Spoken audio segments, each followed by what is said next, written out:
Doctor Khaqan Najeeb हमें join कर रहे हैं। Thank you so much doctor Khaqan Najib. Okay, to be fair to you, आपने मुझसे ये पहले ही ये जवाब दे दिया था, हमने एक प्रीएम्प्टिव सवाल आपसे किया था कि जब ये कीमतें वापस होंगी तो कितना वक्त लगेगा इकॉनमी को ठीक होने में, एंड यू सेड कि 1 साल तो ज़रूर ही लगेगा। बट अब इस वक्त जो सिचुएशन है, जबकि नज़र आ रहा है टेक्निकल मामला भी हैं, इंटरनेशनल मार्केट काफ़ी हद तक स्टेबल है, आमना होर्मुज़ का भी कोई मैकेनिज्म बन गया है, तो अब क्यों फ्लक्चुएशन नज़र आ रही है? बिस्मिल्लाहिर्रहमानिर्रहीम। देखिए, फ्लक्चुएशन की जो सबसे बड़ी वजह है ना, वो ऑब्वियसली ये है कि अभी भी आपने देखा कि जब इवन स्विट्जरलैंड में मुलाकात हुई उसके बाद भी स्कर्मिशेस जो हैं वो हुई थी। इन चीज़ों की वजह से कीमतें जो हैं वो ऊपर नीचे हो जाती हैं। दूसरी बात ये है कि ये जो हम टाइम फ्रेम कहते हैं कि इसमें there is a lag, because जो सप्लाई साइड जब रिस्टोर होगी, एलएनजी की सप्लाई को रिस्टोर करने के लिए 2 से 3 साल तो खुद कतर ने आपको बताया है कि जो 2 उनकी इंस्टॉलेशंस डिस्ट्रॉय हुई हैं उनको लगेगा। सो फुली सप्लाई वापस आने में टाइम लगेगा। अच्छा, जो सप्लाई रिस्टोर होगी या हो गई है स्ट्रेट्स ऑफ हॉर्मुज़ की ऑन दी ऑयल साइड, उसमें ये भी बात याद रखिए ना कि जिन्होंने अपनी रिप्लेनिश करने हैं, अगर जापान 240 दिन के रिजर्व पे था तो उसने वो रिजर्व जो है रिप्लेनिश करने हैं। बट हैविंग सेड दैट, कीमतें इंटरनेशनल मार्केट में जो $70 के करीब आई हैं, they have fairly quickly reverted back to 68, 70, 72, $75, considering कि कितना बड़ा सप्लाई शॉक जो है वो आया था। इसकी एक वजह ये भी है कि दुनिया में सब तेल से आगे भी चले गए हैं। मतलब पाकिस्तान में आई थिंक 54% बिजली जो है, अगर मैं देखूं तो पन बिजली को मिलाऊं 25,000 मेगावाट्स प्लस की कैपेसिटी है सोलर की जो लग गई है, जिसको आप कहते हैं ना सोलर रेवोल्यूशन। विंड कैपेसिटी को मैं ऐड करूं, कोल की कैपेसिटी को मैं ऐड करूं और न्यूक्लियर की कैपेसिटी को ऐड करूं, तो आई थिंक 50-55% कैपेसिटी जो है पाकिस्तान की वो ऑफ फॉसिल फ्यूल्स मूव कर गई है। गो बैक 10 ईयर्स तो शायद ये बहुत कम होती। अगर इस तनाजुल में आप दुनिया को देखेंगे तो that's one of the reasons कि ऑयल डिपेंडेंस है, पर उस तरह नहीं है, because greening of the planet जो है it has come in, decarbonisation of the planet has come in. So ये एक ओवरऑल तनाजुल है। और दूसरी बात, जी आप पूछे। राइट, तो पाकिस्तान ईरान से सस्ता तेल और गैस खरीदने के इम्कानात का जायजा ले रहा है, कितनी वायबल है ये एक ऑप्शन और इसका क्या इम्पैक्ट होने जा रहा है? मतलब फरिया में ये कहता होता हूँ कि अगर आपने घर पे सोलर लगवाना होगा ना तो आप 4 लेंगी कम से कम कोटेशंस, आप 5 लोगों से मशवरा करेंगी, आप नेट मीटरिंग का पता करेंगी, नेट मीटरिंग के रेट का पता, you will do a very thorough analysis and then get a solar at your house. मैं एक बात करता हूँ, हम कहते हैं क्रूड ऑयल ले लें और हम अपनी रिफाइनरीज में कर लें। पाकिस्तान में मैं बार बार समझाता हूँ, there are all the refineries except PARCO are hydroskimming refineries. ये जो क्रूड आता है ये वहाँ पे, जैसे रशिया के केस में मैंने बिल्कुल यही इंटरव्यू रशिया के केस में दिया था और ये गुजारिश की थी कि डीप कन्वर्जन या लाइट कन्वर्जन, ये दोनों की कैपेसिटी में से एक लाइट कन्वर्जन की पार्को की कैपेसिटी है। आपने अपनी रिफाइनरीज को, यही तो मैं कहता हूं कि स्ट्रक्चर्स ठीक नहीं ना करेंगे तो ये इकोनॉमिक डिप्लोमेसी या फॉरेन डिप्लोमेसी या जो पाकिस्तान ने नाम कमाया है इसको मोनेटाइज नहीं कर पाएंगे। मोनेटाइज से मेरा मतलब इससे वो बेनिफिट नहीं ले पाएंगे। तो एक तो ये है कि ये जो क्रूड आपने लेना है उसको रिफाइन करना ले सकते हैं लेकिन नहीं ले पाएंगे। इसलिए नहीं ले पाएंगे क्योंकि आपके पास रिफाइनरी सिर्फ एक है जो ये काम कर सकती है लाइट कन्वर्जन की। अब बात शुरू हुई है, 10 साल से मैं सुन रहा हूं कि हमने रिफाइनरीज को अपग्रेड करना है। इंडिया ने फुली कर लिया है, इसलिए वो रशियन ऑयल भी यूज कर पाए थे। दूसरी बात है आईपी पाइपलाइन की। मैं फिर गुजारिश करता हूं कि एक तो यह है कि इसमें जो कोर्ट आर्बिट्रेशन है इसको हाईएस्ट सतह पर उनके साथ बैठकर तय करना चाहिए। That's the number 1 thing to do, और करना चाहिए। आई मीन दोनों ममालिक करीब आ गए हैं तो मैं सारी चीज़ों के गो थ्रू कर लेता हूं कि क्या आपके पास चांसेस हैं।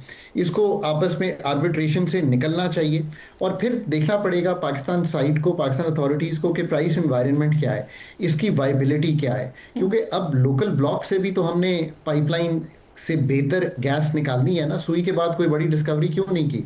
आखिर कोई तो पूछे ना, मतलब पाकिस्तान में एक दूसरे को कि यार what did we do? 4000 MMCFD gas से 2500 एमएमसीएफडी गैस की प्रोडक्शन पे आगे डिप्लीट होती रही, फिर भी कुछ नहीं किया। सो हमें ये भी देखना पड़ेगा कि इसकी वायबिलिटी और टेक ऑफ क्या है। आई थिंक 780 किलोमीटर की पाइपलाइन है, कपल ऑफ बिलियन डॉलर्स लगेंगे, वो पैसे कहाँ से आएंगे, ये सारी चीजें जो हैं ये देखनी पड़ेंगी। थर्डली, एक 3 अरब डॉलर तक, ये भी मैंने ज्यादा एस्टिमेट दे दिया है, आपके पास ट्रेड है बायलैटरल विद ईरान। इसको 10 अरब डॉलर पे ले जाने के लिए बहुत सी बातें बहुत से अरसे से मैं सुन रहा हूं। इसमें आपके पास जरूर मैं समझता हूं agriculture and food products, livestock, meat exports, rice, fruit, textile, pharmaceutical, construction material, इसमें आपके पास चांस है। उनसे आप पेट्रोकेमिकल्स, फर्टिलाइजर, इस तरह की चीजें। अब जो एक क्वेश्चन जो हर कोई जानना चाह रहा है कि आलमी मार्केट में जब कीमतें कम हो गई, पाकिस्तान में पहली वाली प्राइस पे क्यों नहीं आई हैं? एक तो इसको मैं डीपली समझा देता हूं क्योंकि बहुत कम लोग इसको समझते हैं। ये भी बता दीजिएगा कि कभी आएंगी या बस ये उम्मीद ही ना करें। पर या आपका प्रोग्राम जो है ना, उनसे हम कोई अच्छी न्यूज ही दे के जाएंगे। इसको let's try and understand this. एक कीमत है जो इस वक्त मेरी स्क्रीन पे नजर आ रही है, सीएनबीसी पे मैं देख रहा हूं कि 78-70 डॉलर का पर बैरल पेपर ऑयल है जो ट्रेड हो रहा है न्यूयॉर्क स्टॉक एक्सचेंज पे। मार्केट खुली है, ये ट्रेड हो रहा है, मुझे दिखाई दे रहा है। That is not the price Pakistan gets when it buys. Pakistan को एक सिंगापुर प्लैट्स की प्राइस जो है वो अफेक्ट करती है। ये फिजिकल ऑयल की प्राइस है। ये लास्ट जब मैंने चेक की थी तो शायद 80-90 डॉलर के करीब ही थी। तो ये उस तरह फॉल नहीं की। इसको हम कहते हैं crack margin. Crack margin is the जो न्यूयॉर्क में ट्रेड हो रहा है, जिसको आप कहते हैं ब्रेंट या WTI क्रूड, जो कि 68 to 75 डॉलर्स के दरमियान कहीं खेल रहा है, और एक सिंगापुर का प्लैट्स है, इसका एक क्रैक मार्जिन होता है। वो जो मार्जिन जो है वो जब तक नीचे आएगा, इसीलिए मैं जो कहता था ना इसमें टाइम लगेगा। If I said this on your program I still stand by. वो जो फिजिकल ऑयल की प्राइस है उसको नीचे आने में टाइम लगता है। जो पेपर प्राइसेस हैं वो मार्केट्स जल्दी रिएक्ट कर देती हैं, सेलिंग ज्यादा आ जाती है, लोग अपने कॉन्ट्रैक्ट्स को बेच जाते हैं।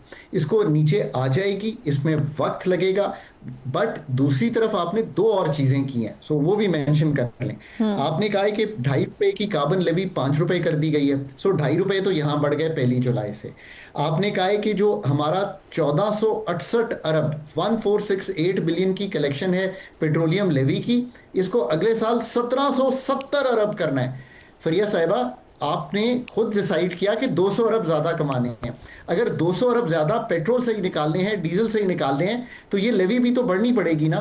इन सबको जब मैं पुट टुगेदर करता हूं तो इसमें थोड़ा सा वक्त लगेगा। जैसे जैसे सिंगापुर प्लैट्स जो पाकिस्तान बहुत अरसे से यूज करता है कीमत, वो नीचे आएगी तो आप इसको देखेंगे नीचे आता हुआ। डाउनवर्ड ट्रेंड रहेगा, कोई अनहोनी सिचुएशन ना हो जाए, कोई एक्सोजेनस शॉक ना आ जाए।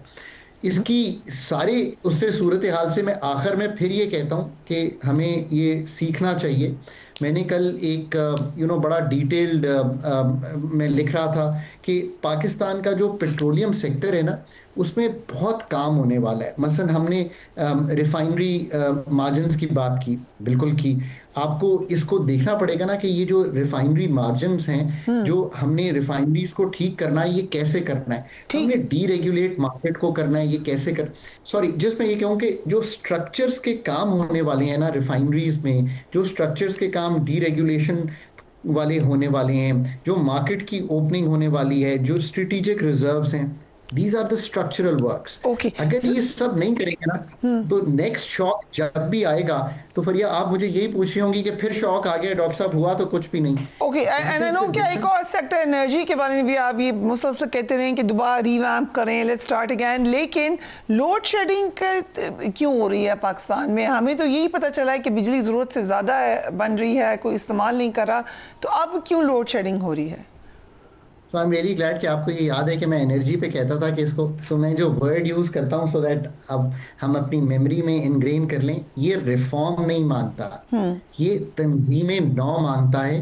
तंजीम नौ हमारी उर्दू मादरी जबान का एक बहुत ही से कहते हैं ना सहल और बहुत ही जोरावर लफ्ज है। उसका मतलब यह है कि ये इस पूरे ढांचे को तंजीम नौ मांगता है। इसका मतलब पॉलिसी साइड पे एनर्जी मिनिस्ट्री को ठीक करना, एक रेगुलेटर का कायम होना, privatisation, deregulation of the market, energy को एज एन इंटीग्रेटेड प्लानिंग करना। इस वक्त जो लोड शेड आप मुल्क में देख रहे हैं उसकी एक वजह ऑफ कोर्स एलएनजी नहीं आ रही, दूसरी वजह अगर मुल्क सिजल कर रहा है 40 डिग्रीज पे तो आप हर कमरे में एयर कंडीशनिंग का लोड बहुत बढ़ा हुआ आ रहा है। पाकिस्तान की नेम प्लेट कैपेसिटी जो मर्जी आप कह लें हो, 40,000 कह लें, 45,000 कह लें, जब हम इफेक्टिवली आते हैं और फ्यूल्स नहीं अवेलेबल होते तो वो कैपेसिटी ड्रॉप कर जाती है, और जब वो कैपेसिटी ड्रॉप करती है तो पन बिजली चाहे इस वक्त पूरी 10,000 मेगावाट के करीब आ गई होगी, बट हम पूरा लोड जो है पीक टाइम पे नहीं उठा सकते। Right, doctor Khaqan Najib, thank you so much for joining.